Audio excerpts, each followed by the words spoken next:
Right, Mbare Musika, pane rumors ari kutenderera about Mbare Musika. Iri kunzi inenge yakaleya kuluka so. Izvo zvese zvamuri kuona apa izvo. Zvese izvo. Ndo manakira anenge akuita Mbare Musika. According to this rumor iri kutenderera pari kunzi, you know what happened at Kudzai rank where a private company owned by ED Sons took over a rank from council and renovated it, then collect money.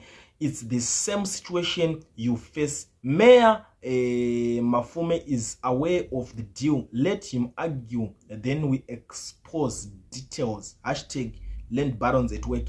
Parikunza Mafume ndiye mayor waHarare arikunza ari kutoziva nyaya iri papa kana achida ngaazvirambe titobuditsa madetails ese ezvinhu zviri kuitika kana zvinhu zviri kutora nzvimbo kuMbare. Guys, Mbare zvedu takaitarisa ukaona yakunzi yakulook like this.